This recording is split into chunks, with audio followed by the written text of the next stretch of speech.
Uganda okutwaliza wala kansooke nkuyozeeyoze nga Katuukiro era ndozeeyoze Busoga olw'amakula ge mwasobola okutegekera Busoga ni Uganda kubanga okusinzira ku rating ya local media, national media, international media, there's no doubt mwategeka a very successful event. Congratulations. Thank you, sir.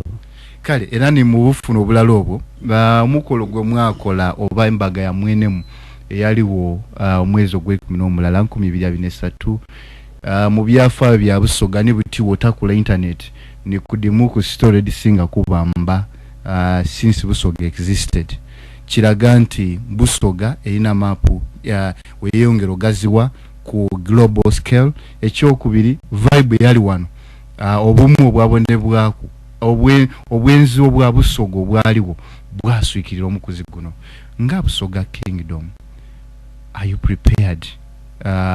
Tuli prepared kuba buti Busoga Kingdom tekolebwa Katuukiro yonka. Tuli prepared okwekuumira ku ntike ne twatuuka. Mnange Fred neyanziza okusooka kwene nenda abawuliza mwena okubaisusa omwaka ogwabita tukuba nti Allah mulungi nti yatugubisaamu n'okubendeza 2024 omulungi ogw'ebibala ogwawalala ate ogutuduna okutoola mu mbeera embi yetulimu. Ntuusa okulamusa okuva mu Bwakyabazinga bwa Busoga baba ife Kyabazinga wa Busoga William Wilberforce Kadumbula gavana ly'okuwokuna aliyo alimu ntebalamula mama inde bantu Jovia Mutesi aliyo ni baba bali kuteekeza n'okuteekera Obusoga. Twebaza Katonda nti ng'Obusoga yatuusa ku ekyo weewaawo ng'olayinza okibona nti kyangu oba kitono mu butono bwakyo. Mwesigwa mbuuziza ombaga mawuno okusooka twebaza ino baba okusiima n'atulesa mama ate twebaza mama okusiima n'edda n'atonsa. Amina. Kuba byombi bikulu. Ekyokuli twebaza akakiiko baba ke yasiima n'alonda okuteekateeka omukolo ogw'embaga eyo n'omulimu gwe kaakola. Ekyokusatu twebaza abantu naddala abo abaatuwagira eno ku mukolo ogwo mu mpiiya mu magezi mu kuteekateeka mu kuwabula ne mu ngeri ed'enjawulo. Ate okusingira twebaza Abasoga aba buliido nga bw'okobye e vibe gye mwalaga mu kintu kino, obwenzi bwe mwalinakyo, obwagazi bwe mwalinakyo, mbeera oli awo n'obwakiwa ettumu lyekyafuna. Kiri ekiddukirwa twenda kugyeta wedding of the century kuba tukaali kubona egisinga era tusobola nti tedda kuba egisinga aye tomana. Nenda okwebaza Katikkiro Mukamange Dr. Joseph Mbola, Deputy wange Oweekitiibwa Osman Ahmed, ba members ba cabinet n'amayiga aganja go Bakyabazinga wa Busoga bakulu ab'ekika Busoga lukiiko contributions zetwakola dondona 2023 okutuuka ku bye twakola okutuusa Busoga eri olwaleero. Mwesigwa mbuuziza ekibuuzo vibe unity eyali mukolo guno libeteefuteefu ogitwala mu maiso ndakwira mu nti lwaki kuba tiyaida widde nga kabenje balanga mwidukira emyaka nga 3 enyuma eyo omuvangano gwa Busoga nkani Busoga Consortium ngakulemberwa Director General Muganda wange Mula Anthony, ba governors, ba district dondona, members of parliament, ba ministers actually. Awamu n'obwakiwasi nga Busoga twatandika olugendo olw'okugaita Busoga. Tilwali lwangu mu bwalwo ayo olw'amaani ga Katonda twatandika ni prayer week abaidukira 2021 twaliganga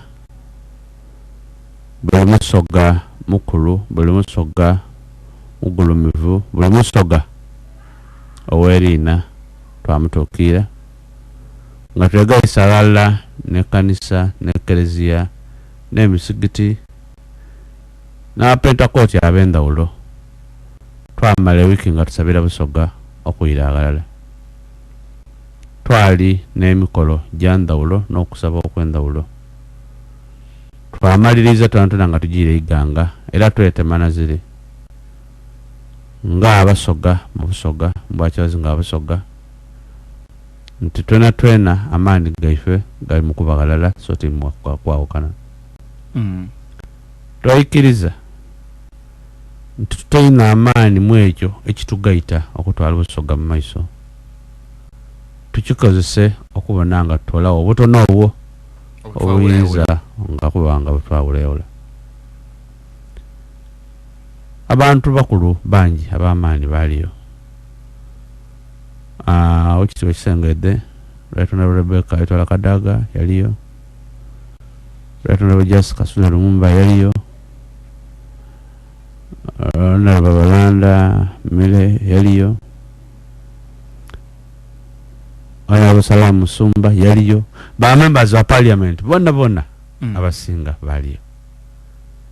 Nze ndowooza nti eno yali enkokoto eyabya tuli kubona olwaleero.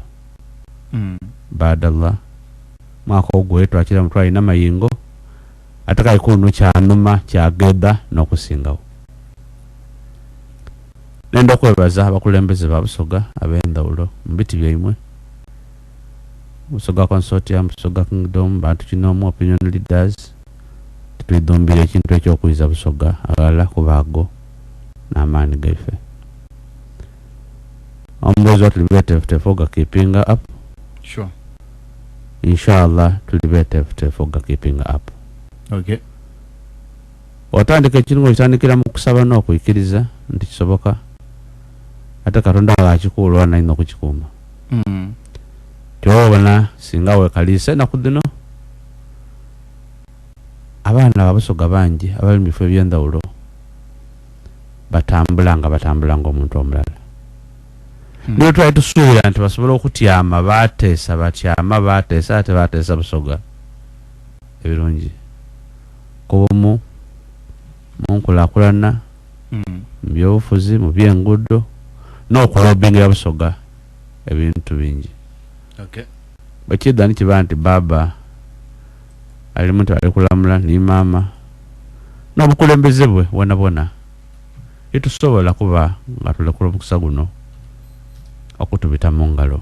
Inshallah tudda kujja mu maiso nga tutyama niba naife abo nga tuteesa recent waliwo Busoga Leaders Forum wano wajibona yali mu idindagano nga bona okutemitwala kubona tuyiza tutya Busoga okubona nti tugitwala yeri 2024 n'emyaka ejirako okugitwala mu maiso. Okay. Nkubiriza buli Musoga gali ku nsonga eno nti tutayikiriza bindi byonna kutwawula kulemesa Busoga kujja mu maiso. Amina. Oba by'amadiini, oba byabufuzi, oba byandikiriza, oba byampiya, byonna kabibeewo buli muntu agemeera ku kya Busoga, ku bya Busoga, kwekulaakulira lya Busoga, tuyikirize tutambulire hamu. Kale. Professor Dr. Lubega Gwene mu studio era nga ensonga de tulikwogerako ne dodene edisanira okwogerwako omwaka gutandika tutandikirawo because there was a big concern eri ife abenda okubona Uganda ni Busoga kesemberayo mu maiso katulukwebuuza tutapinga tutya mu vibe eyo ni value addition yaliwo mu Busoga okubona nga tusigalira ngulu eyo abakozi ba public service beyimbye nga Abasoga okusigala batambula basonde sente wala baleta butina tegezibwa ku wiki ewe babeire ni okwagana mu kwesera hotel saide yekira era batime mukulu Benoni ba mukulu Mula ba Dr. Richard Balikowa bagayagaya mu kunsonga ediko banti kitufukule twali wala twasonde sente twawaye ituli ife ayi tusigala tutya nga Abasoga ketugasa Busoga era nendo okuyoza yoza abayi nyuma olukikolo lwagire bulungi professor ndo okulopera abantu abalikanti tibajja kwiririza benda kusigala ke batakwe kigere so kale awonga tuvirewo kankulete buterevu ku nsonga edindi nkwidi oli kubamu ku bantu Uganda berina abayinumiriza ino mu kwenda okubona kenkula ne taking a shape eranga abantu bakombawala abantu bava mbwavu abantu babakuwe baba ekibuzo kiri nti Busoga Kingdom how concerned is Busoga Kingdom oba Busoga Kingdom eri kufaye etya ku bantu bayo naddala mu mbeera eno abantu gye bogeire ku nti obwavu okuluma bukajyala mu maiso ate nga ni abakulembeza abali mu central government bo they acknowledge nti obwavu buliwo ni president w'eggwanga ekigambo kiyakolesa tukachi referencing ako ngena kwedo mwezi 29 omwaka 2022 yali emayuge ku Bishop Annington Day yavaya akati wenabe ndi kubita motoka nako bibandikize kwendabirwamu nalinga okuliya ngembera kituufu nebunya n'okwewunya nti Abasoga oba muwangala mutieno mu bwavu nze tyabumanirira embubo ine kuwano nawa mu amani Dr. Professor obwavu bukaliwo yes ndo okulopera abantu bo bakagulu bano obwavu wano mu Busoga as kingdom muli concerned kumbere no nangu Mwesigwa ne yanziza ekibuzo kiba aya ate kya makulu yesewa niye twali ogere ekyo nkawe lwaleero twabe tukoze omulimo mubba kituufu ino ngo wachaze nga Busoga ngo Busoga tuli concerned nembera de tulimu n'obwavu batulimu ngo walese Uganda tuli Busoga sure ataka Busoga tuli mbavu ino okusinga ku abandi tumaze emyaka mingi nga twogera ku kintu ekyo sure but natagere first of all setting yaife ena kudino nga ebenono okoleka obwacha bazingo bwasoka dali government n'MP n'ebindi bwamo of guidance okugaita abantu abalala okubakobera ekyokola naye tusobola okutamu amaani kizibu ino nti wachabazingo dawa ni program okobe nti buti tutairewo PDM ya Busoga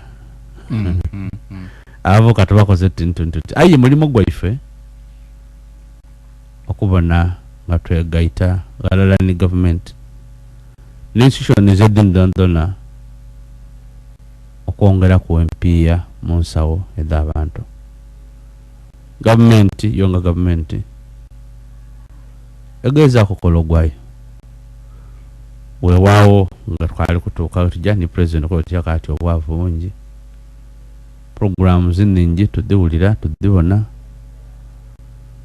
kuba kubona bagagawale youth livelihood program women empowerment bataliwo parish development model n'ebindi these programs dinzo kuba ni challenges dado ningi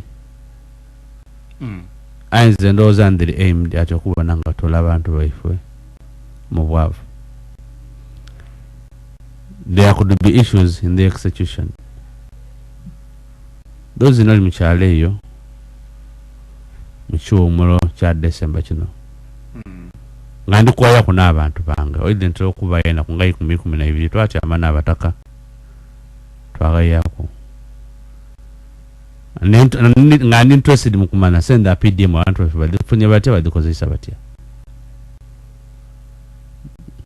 There are problems with it. Nadikobera abakulembeze tali enze ino ndasanguze ku radio wano aye nga beetaaga okuba nti nga gavumenti badiringamu ng'obwakya bazinga wa Busoga. For example mwaka ogwire twalina programs nningi okusooka twagaba embago Omusoga alima alimisa ambago tetwasobola ofunaku okuditamba naife era baba yasima twadigaba masaza gona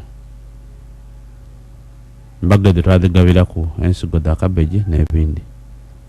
But most importantly bana Abasoga ezirajja kutola mbwavu nkyogera luno ate nga nkikakasa abaana baife abasinga buti abavubuka bangi tulina okwekuba mu mitima gyaife tukyuse mindset yaife ekyo nga tikikyuse tituyida kuwona bwavu tuyida kulira ino tukobe government idde tuyambe but the government can also do just as much as it can. Mpano nze ndi musawo muna Mwesigwa wabula ndawo letandikira ku symptom. Okay. Edendo akoba tombiri guli kundo cyano muto guli kunuma. Kyo mwita diagnosis. Yankuwo buwe panado mbati kuwoniza. Obo bukire mu step edindi. Mbukire step edindi ya panado ka sawa kwa atipa muto gwiramu. Ni fever yairamu. Okay. Twelingemu nga Busoga. Yankoba nga Busoga tandikira make uwo Musoga oli kumpulira lero. Nti welero no olwalero no production yo maka geba ireki. Bwonye kuncho wonye kolachi. Saa dino disa nga 5 dija mukaga oli kolachi. Mwali mu kigoli kola okusobola okuyingiza empiya mu nsawo yo. Kuba idi okuva mbwavo olina okubanga olina kyotonda. True. Azira kyatunda tasobola afuna mpiya. Oba olina okubanga olina kyofaanisamu. Where are our youths today as we talk? Bana abato abalenzi ab'emyaka egy'amaanyi gyaibwe saino ba trading politics. Saawa eno bali ku trading politics. Saawa eno bali kuzana matatu. Saawa eno bali kuzana ludo. Abandi bali ku nsuwa bali kunwayo ka something. Nzo baratola ino mbwavo. Iyo nempisa indi jebayize kankulopere. Eri empisa nti oyo tulijamu kuba paka anatu wa kusente. Ngaza kigenderwa yakati katube ku social media kuno tumukuba paka. Paka anavayo nti bana mwide tutese. So that's where we need to start from. Nti output yaife mumaka gaife because Obusoga obugaiga no bawo nga buli muntu mugaiga nga yini kyayingiza mu nnumba ye. Mwesigwa ife tukuze ku byalo buno nga nitawala mu vacation ngo bako nichokola. Naye msinya fo vaka yange nali mange nana ni cabbage abe Mr. Bandulira. Yatakola ka klabu kaifao na cabbage butungulu yanga tufuira twabutunda. Esa wadi no kuchale uwo enana doli oditola. Oyinza okubanga olina magera wadirima daja kanga ni oditunda emisite bukoma engeri ekibali. Oyinza okubanga olina mutumba ayenga na doli dividinda ayengeri ekibali no osobola odirima no difukira. Wabe bwere mpi wadinda divide ganga. Exactly that. Because Busoga tuli kutunda ki. Ngatubele mukandi government tetuyambye. There are some basic things. Baina ife baise ife bakolanga ebyatuwanga esente nabuka bakolanga ebyatuwanga esente. Okay. Nti nimako obukaga omuntu atuuka ng'olulagala aluzira. Because obugaiga omuntu butandikira mmere. Wealth begins with food security. If twakula era nkantu buli don't takuwakaga inma ebigogo bina bitano. Bigogo bina bitano omukaga omwaka busobola okwenkota dama toka 10 oba 2 dakuwa sente. Wanako boti musana bulunaze ebintu nonaze ebikopo yiwa kwa amadi gakuze ebigogo ebyo. einuma galinga ododo galinga gendaji galinga okatunkuma galinga geyobyo galinga geisusa butali kumpuliza linga inume uwo eka waliwoki ate ebiteetaaga kuba tootamu maani mangi eriyo ebindi ng'otabutaawo byakula byavaamu empiya. Okay. N'olwekyo ekisooka kyene twekuba emitima gyaife tukyuse okulowooza nti gavumenti eza kutulwanira tole mu bwavu nga ife tukoze. Gavumenti etaawo policies ni enablers that development. Edo abakulembeze baife ng'obakyazi nga basoga tudirwanira tudda kudirwanira inshallah. Okay. Aini yeduna batididye nga munanga omusoga gangoli toli kutamani mu kyoli kola tidiyambe. For example nze nakeseze mkyalo abantu bebanka nti ejjanga yafuna senda PDM bamuwe miliyoni yaje yagulako omufaliso atenduke kumufaliso yamala ngulako omufaliso yachakala kwenda kuibiri yaira gakanko miliyoni asigaize emitwalo 2 ayenga yegule sente donga da kumutola muki mubwavu wawili awadu ko sobulungi. But has everybody done that? Absolutely not. Tukuze mirembe jaife nga tubona abantu bali makampu. Where did this unit of performance go? Okubeera nuwa kubanga mutuka kukigendera. Nti baganda bange batabande baife bana bali kuwona leno bajje 10 okujja okubona seno bamani yo bamani site nga joza nompira singa awaze dibiri bademalanga bali kulima. Obo okwekubira amatafali. Ono tujje kutukube kunowole. Obo okulima obutungulu. Otaye bigogo. Abaana 10 n'ono kamija kutemera emboli 10 bebikata 10 padde. Era gemba muri 10 in 10 days mambo temebikata ebemboli omutwalo mulala. Mwogo amayuni ebira eliyo those small things byetu nomere nga bisobola kutuwa sente daida munsawo. But if evene tuliro obwavu but operate mukonya sente dona the different tulitwaire betting. Ani agoba ni mani nani agoba ni mani site bya mangu byetwenda titweda kufuna sente tudda kugaigala nga tuli kulowooza nti okufuna sente tulumuke muloko speed batona abadeteba batyo. Okay. Abandi balinda babufuzi. Anaida nga tuwagire ino. Gondi bwatuuka bakuba mu ngalo bacyankana bakola bati yabalekera yawe ibiri. Amboza ati otulese otya. Ntira kubakoba nti mbaire nga mutimu embaga inentya. Abandi bakati tudda kumuvuma namuvuma tumukala katepa kalwana ide yetuli. Now those are short term goals. They cannot move you anywhere. A man does not live by begging. Tosobola kubawo ngokubalenze bulina kunda kusabiriza nsabiriro nido nolira. Yes. So okutwaliza galla sembatinji kaita. Tulina okukyusa endowooza yaife nga basoga. Okay. Government tudagitako tudakulobinga nga tukozesa banaife ebyofuzi nga tukozesa bakyazi nga basoga nga tukozesa n'abanaife katonda batuyamba bali bifo ebyendawulo bali wolo place boyogere kwa batyamye olwaido n'abandi bangi kale but eno wansi tukyuse mindset yaife endowooza abaana baife baganda baife omulimu byalo n'amaani gamulinago tugakozese mukola produce edisobola okutuwa sente.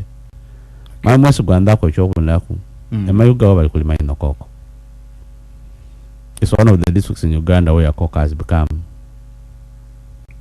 a hot cake. Ekiri ya koko buti yagula omutwalo mulala. Ate koko twaje bonde bujeyo nawe Uganda Muslim Council. Awasalla bali eyo bafune sente daiwe. Eliot ATM ajita na ATM. Kuba ye buli mwaka throughout the year abali kubala era ajabuje ngatala kubisigo ngaita bana nga banuna nga bali akoko nga mutera obisigobi after 2 weeks ngatunda koko. Can we copy some of these things? Nino mwana ikumbi ali kulima koko nena kuja kumchaira kweruka aina ikedere kumenitana. Wow. Now these are the things that our leaders that our people should be living up to. Okay. nti niwe bana ebikolo byo 10 ebyako bini kye bikuwa niwe bana ebikolo byo 20 ebyemwani bini kye bikuwa obo bayire mbikado byona bigiye mutobala. Those are the issues that nokulingira ayo tudogere ku ife bene musana mukuru. Okay. Abayine itaka eringi abasolo kulima ebikado babirime kwa be that MP profena we ndikwenda okubuliza kamalyo kanomale abayine itaka itono